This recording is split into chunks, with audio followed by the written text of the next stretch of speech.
कार्तिक मास महात्म्य कथा अध्याय 8। जिसकी दया से सरस्वती भाव रही उपजाए, कार्तिक महात्म का कमल लिखे 8वां अध्याय। नारद जी बोले, अब मैं कार्तिक व्रत के उद्यापन का वर्णन करता हूँ, जो सब पापों का नाश करने वाला है। व्रत का पालन करने वाला मनुष्य कार्तिक शुक्ला चतुर्दशी को व्रत की पूर्ति और भगवान विष्णु की प्रीति के लिए उद्यापन करे।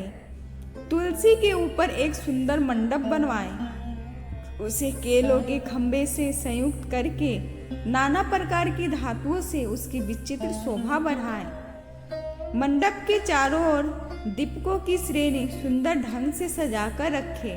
उस मंडप में सुंदर बंधनवारों से सुशोभित 4 दरवाजे बनवाएं और उन्हें फूलों से तथा चमर से सुशोभित करें। द्वारा पृथक पृथक मिट्टी के द्वारपाल बनाकर उनकी पूजा करें। उनके नाम इस प्रकार हैं: जय, विजय, चंड, प्रचंड, नंद, सुनंद, कुमुद और कुमुदाच। उन्हें चारों दरवाजे पर 2-2 के क्रम में स्थापित करके भक्ति पूर्वक पूजन करें।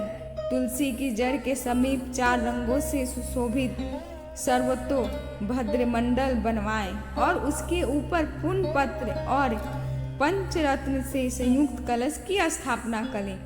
कलश के ऊपर शंख, चक्र, गदाधारी भगवान विष्णु का पूजन करें। भक्ति पूर्वक उस तिथि में उपवास करें तथा रात्रि में गीत, वाद, कीर्तन आदि मंगलमय आयोजनों के साथ जागरण करें। जो भगवान विष्णु के लिए जागरण करते समय भक्ति पूर्वक भगवत संबंधी पदों का गान करते हैं, वे सैकड़ों जन्म की पाप राशि से मुक्त हो जाते हैं। जो मनुष्य भगवान के निमित्त जागरण करके रात्रि भर भगवान का कीर्तन करते हैं, उनको असंग गोदान का फल प्राप्त होता है। जो मनुष्य भगवान की मूर्ति के सामने नृत्य गान करते हैं, उनके अनेक जन्मों के अतिरिक्त पाप नष्ट हो जाते हैं। जो भगवान के सम्मुख बैठकर कीर्तन करते हैं और बंसी आदि बजाकर भगवत भक्तों को प्रसन्न करते हैं तथा भक्ति से रात्रि भर जागरण करते हैं, उन्हें करोड़ों तीर्थ करने का फल प्राप्त होता है। उसके बाद पूर्णमासी में एक सपनिक ब्राह्मण को निमंत्रित करें। प्रातः काल स्नान और देव पूजन करके वेदी पर अग्नि की स्थापना करें और भगवान की प्रीति के लिए तिल और खीर की आहुति दें। होम की शेष विधि पूरी करके भक्ति पूर्वक ब्राह्मणों का पूजन करें और उन्हें यथाशक्ति दक्षिणा दें। फिर उनसे इस प्रकार क्षमा प्रार्थना करें, आप सब लोगों की अनुकंपा से मुझ पर भगवान सदैव प्रसन्न रहें।